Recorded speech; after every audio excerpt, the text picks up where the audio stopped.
Thanks very much, Michael, for the kind welcome. Lawyers helping lawyers. Always glad to see good families supporting jobs over there at Fasken.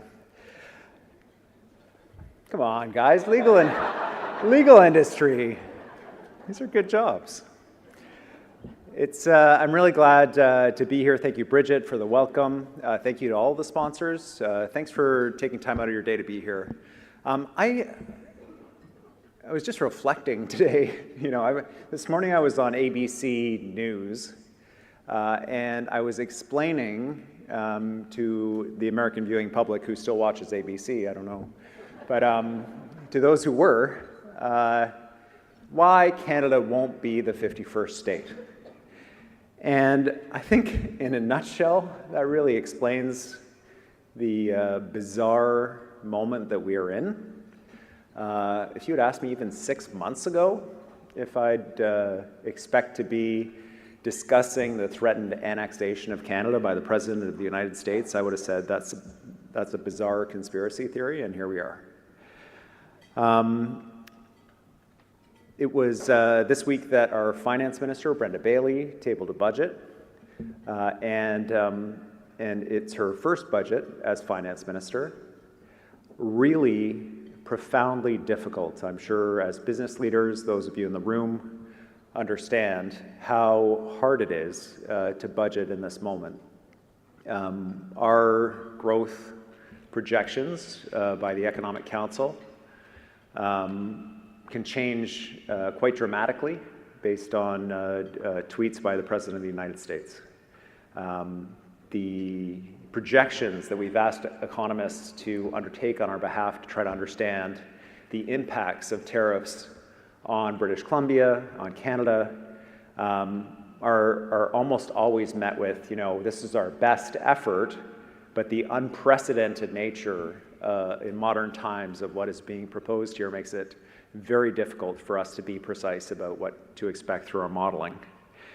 And so the budget itself is reflective of that, dedicating resources to frontline services that we know people across the province depend on, and focusing on investing in infrastructure that we know will assist us in meeting the moment in terms of trade and the demands of an aging and growing population.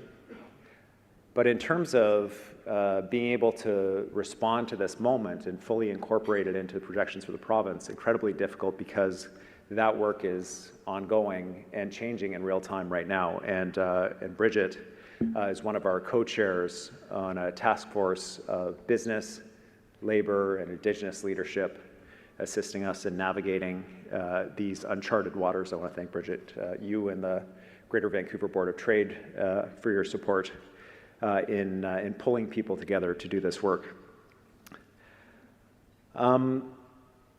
The question that I think is on the minds of many Canadians is what is this about?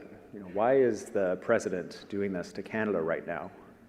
And although initially there were a number of theories, I think that disturbingly it's increasingly becoming clear that whether it was the original design or whether it's evolving, that the President has a specific plan, which is to harm Canada's economy, to damage our economy, to weaken us as a country, with an implicit and sometimes explicit threat of annexing Canada. The 51st state comments are not a joke. They are not an invitation, a kind invitation, come join our country. They are a threat. And you can see in today's New York Times the explicit nature of the threat around redrawing our borders, around water, around critical mineral resources. The President apparently doesn't want to pay for resources like everyone else does. He wants to just take them. And the amazing thing about this, and I am glad to have my Greater Vancouver Board of Trade pin on, is the unity that this has brought out in Canadians across the country. We're standing tall. Everyone's saying in one voice, both official languages, sometimes many other languages, we'll never be the 51st state. And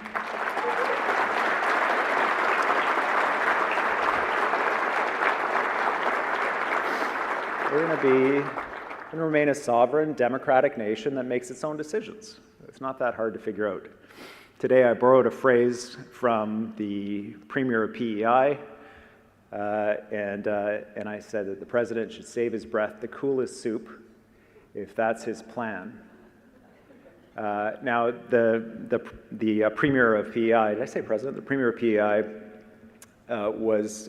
used that colorful expression to talk about internal trade barriers, which I'll address shortly. But you can see the flags hanging from balconies, you can see them in front porches, you can see that people are really embracing our national identity in this moment. And from checking labels for Canadian products to canceling trips to the United States, people are really stepping up. The stories of Canadian businesses, particularly in the food sector, food manufacturing sector, talking about the spike in demand they've seen has been absolutely inspiring, adding additional shifts, back orders, and I hope that that continues. For our part in government, we're going to be there to make sure we're supporting BC's businesses and families through this unprecedented time. I'm going to run through a few examples of how we're doing that, and then look forward to your questions and comments. I'll try to be as quick as possible so that you have a chance to win the chocolate door prize. First of all, we're on Team Canada. We're supporting the federal government's counter tariffs. We're working in partnership with premiers across the country as well as the federal government in non-tariff measures, and we'll continue to do so. We will press and ensure that the federal government uses the revenues from those counter tariffs to support affected Canadian businesses and workers. And for British Columbia, we'll be there to fill in the gaps, because there will be gaps, to make sure that businesses are supported, not just in surviving, but in being able to pivot to other markets, whether nationally or internationally, to be able to respond to the moment, and also to support workers in retraining and getting skills to be able to work in other industries that may be affected.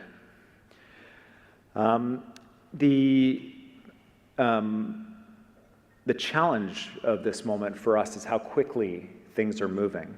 And government, you know, at the best of times is incredibly fast and effective. Why is that funny? The challenge is to get the speed of government to match the speed of executive orders coming out of the White House. And so we're introducing legislation that will assist us in doing that. It is going to assist us in things like countermeasures. So one of the pieces the legislation will enable is the possibility of placing an additional charge on commercial vehicles going from Washington State to Alaska, transiting through British Columbia to supply Alaska. This is not because we hate Alaskans. In fact, we work very well with Alaskans. There are many family ties across the border between Alaska and British Columbia and the Yukon and Alaska. In fact, we built the Alaska Highway together, but the Republican governor in Alaska and the Republican congresswoman in Alaska, we need them to be bringing the message to the President of the United States about that integration, about how we work together. And so having that authority assists us to do that. The legislation will enable us to be able to remove interprovincial trade barriers. Some of you may have seen the Nova Scotia legislation. It requires other provinces to recognize all of Nova Scotia's standards, and then it immediately kicks in. Our legislation will not require other provinces to recognize BC's standards in order for our efforts to be effective for other provinces. We're willing to lead the way. We're willing to go first. British Columbia, and this is, I'll say, irrespective of government stripe, governments in British Columbia have recognized for a long time it is to BC's advantage to remove internal trade barriers, that our products are desired across Canada, that our professionals and their services are desired across Canada, and that it is an advantage to us to do that, and so we're willing to lead the way. We're also including provisions around energy security, requiring that low-carbon fuels be produced in Canada in order to qualify for government subsidy. And finally, it will assist us in ensuring that these short-term measures turn into long-term measures permanently through the traditional legislative process through the government. In addition to legislative reform, we're using our market power as government. We have issued direction to Crown corporations, health authorities, core government to be buying Canadian first, to be buying British Columbia first, and ensuring that we're able to support BC businesses. Ordinarily, we can't do that because of trade agreements we have with the United States. We have to treat their services, their products like ours. Obviously, right now, all bets are off. In addition, I'm sure you're aware, we've removed liquor products from Republican states from our liquor store, and we will not be purchasing any more products. I have to tell you, I've been getting a lot of correspondence from British Columbians who don't want us to stop there, and who want us to also pull all American alcohol off our shelves. Is something we're looking at. The complexity of this moment is that frontline workers, frontline businesses see the impacts often well before they reach government. And so one of the things that we're doing is assembling tables of key industry groups as well as businesses, as I said, Indigenous labor leaders, to be able to bring the frontline information to us. We have our large tariff and economic stability task force working together that I mentioned. We also have a softwood lumber advisory council that's assisting us, the timber industry, particularly exposed and subject to specific and individual tariffs, as well as a separate investigation announced by the president. And we have an agriculture table. The agriculture table has two key roles. One is obviously tariff response, food security for British Columbians, but the other is growing our agricultural export market to support farmers through this time. Our approach needs to be and will be one that engages with the folks who are on the front line so that we have the best information, we're able to respond quickly with the support that is required from the government. We are making progress on key areas. I don't know of those of you in this room who, there almost certainly are many of you for whom internal trade barriers have been front of mind for a long time. There are almost as many people who probably never even considered that there might be internal trade barriers in Canada until it suddenly hit the news. Hard to know, but regardless, for those of you who have been toiling in the mines of trying to overturn interprovincial trade barriers for most of your careers, you would not believe the conversations that we are having at the Premier's table right now.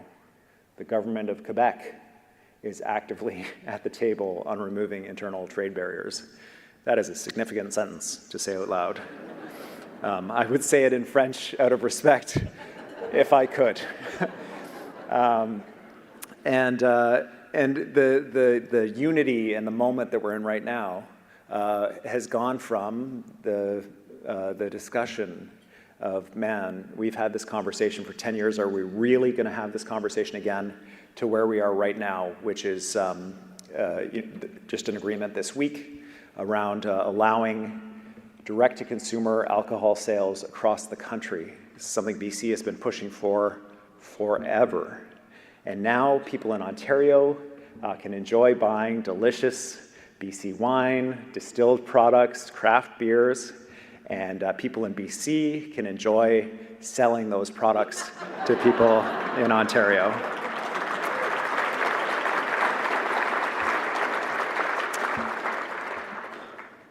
One of the elephants in the room on the internal trade barrier discussion is credential recognition. Making sure that the healthcare workers and the teachers and the engineers and skilled trades workers can have their credentials easily recognized across the country. Labor mobility is a huge issue. That is a significant topic of discussion at the federal table that's taking place. I expect that we will reach an agreement on labor mobility at the federal level imminently. It will open up more opportunities for workers. It will open up more opportunities for employers, and it will reduce costs for consumers and for taxpayers as we open up the entire Canadian market and the scale and the volume that that brings to service providers in the country. We're going to make it easier to buy Canadian products and BC products for British Columbians, We're supporting a privately developed app that assists people in knowing what BC and Canadian products are available, but also we're recognizing the regulatory standards around the production of those products across Canada, so that products that are produced in Newfoundland, in Quebec, in Ontario are good to go here in British Columbia and vice versa. While all this is happening, we're still reaching out to American decision makers, meeting with Republican congresspeople, governors, Democrats as well.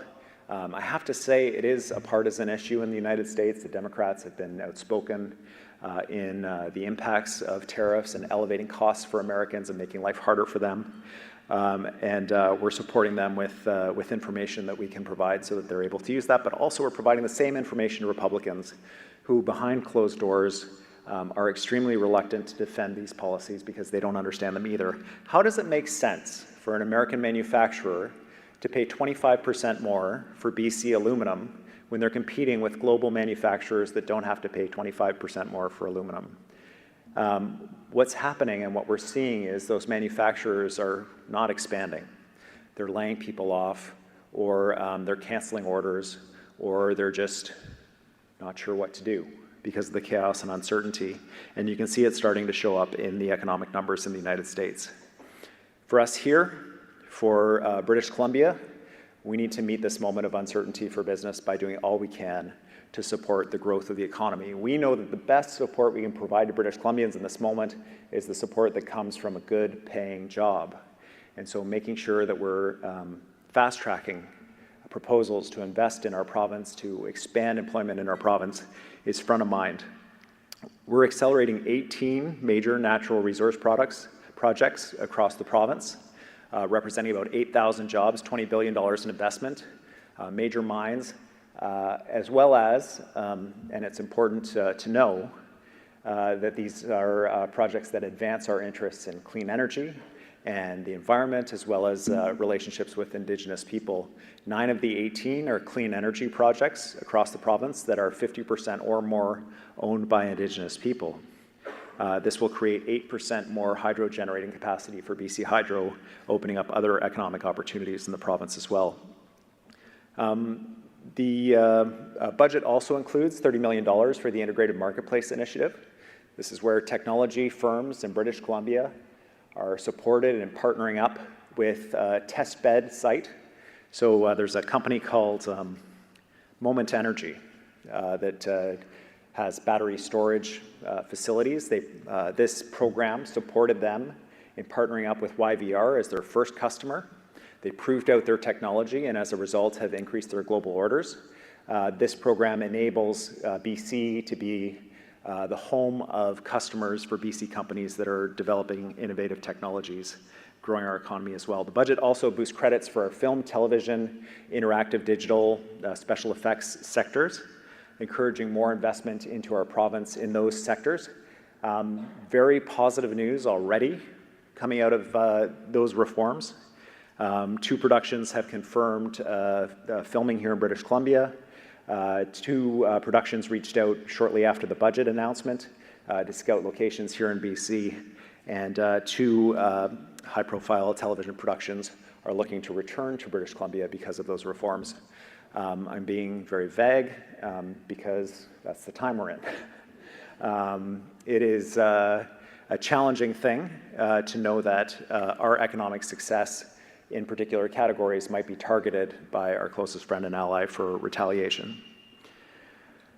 Another key aspect of our strategy is diversifying trade. We talked about internal trade, but we can't ignore the fact that we are facing the ocean, that we're a Pacific-facing nation.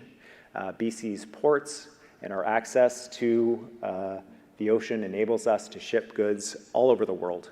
And so taking advantage of expanding our international trade is crucial, as well as supporting the infrastructure that feeds into those ports. We've got $16 billion in the budget to help people and goods move around the province, including expansion of our major trade corridor, Highway 1. We're going to continue and expand that work. The government is currently in the process of planning outreach efforts to many countries across the Pacific that are excited to trade with us. One of the unintended side effects of the President's efforts is that everyone is very excited to trade with anyone except for the United States. And so we are both subject to solicitation by many other jurisdictions, particularly in the EU and Asia, but also we are very actively reaching out and meeting very welcoming open arms around the world right now. So we're going to take advantage of that moment. You know, last year, here in British Columbia, we had the fastest growing economy in Canada. This year, it's very hard to know where we're going to end up. And I know that the only way that we're going to make it through this moment of uncertainty is by working together. We have the ability to do what we need to do to respond. We have the second lowest debt to GDP ratio in the country. We have the capacity to be able to respond, not just to provide support like we did in COVID, but in fact to support the structural changes that are needed that frankly needed to be addressed quite some time ago. But now there's public support and there is business enthusiasm and there is the energy within government to get these jobs done. This is profoundly serious. This is about our communities. This is about our homes. This is about people's jobs. And we will be here to meet that moment with you. We didn't ask for this trade war. We don't want it. We think it's foolish and it costs people on both sides of the border. But at the end of the day, it is being brought to us and we will fight back. Together we'll make sure that Canada remains the true north, strong and free. We'll keep our elbows up and we're going to come through this stronger and more prosperous than ever. I tell you, and I've said it before, there is nowhere else in the world I would rather be to face this challenge than British Columbia right now. We have the resources, we have the people with the skills and the training and the innovation. We've got the geographic location on the Pacific Ocean, and we have the unity and the will to get the job done. And I'm so excited to work with you to do that. And I'm very honored to be here with you this afternoon. I look forward to your questions. Thanks very much.